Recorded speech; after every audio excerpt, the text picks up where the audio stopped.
Plus que quelques jours nous séparent de la rentrée scolaire. Les librairies à travers le royaume connaissent un afflux considérable et à chaque rentrée, le débat sur les prix des fournitures et des manuels scolaires refait surface. Nombre de citoyens estiment en effet que les prix restent très élevés, surtout pour les fournitures des établissements privés. Les établissements privés nous obligent à acheter des manuels assez chers pour nos bourses. Ces manuels sont assez rares sur le marché.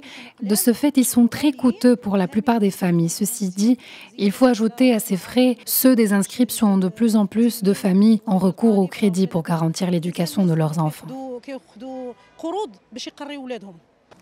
Après Eid al-Adha, la rentrée scolaire, c'est ce qui rend la tâche encore plus ardue pour un nombre important de familles marocaines. Ces dernières n'ont d'autre recours que de se diriger vers les établissements de crédit. Pour de nombreux chefs de famille, cette période est très difficile. Il faut veiller à ne pas dépasser les limites de sa bourse. Si l'on a recours au crédit et qu'on ne pourrait le rembourser, cela pourrait briser la famille que l'on essaye de protéger.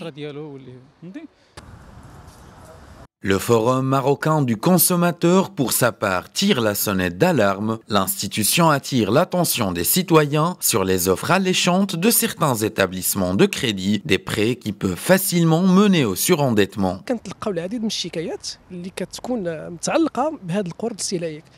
Nous recevons plusieurs plaintes relatives à ce genre de prêts.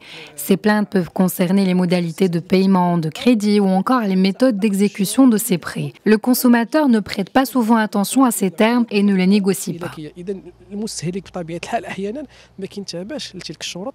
Outre le choix de s'endetter, d'emprunter de l'argent ou de contracter un crédit, certains parents participent de plus en plus aux tournantes ou ce que l'on appelle communément daret pour se sortir d'affaires. Les agences de prêt, elles, ne désemplissent pas. À l'heure actuelle, plusieurs sociétés proposent des offres identiques, présentées sous des appellations différentes, tout en jouant la carte de la flexibilité des remboursements.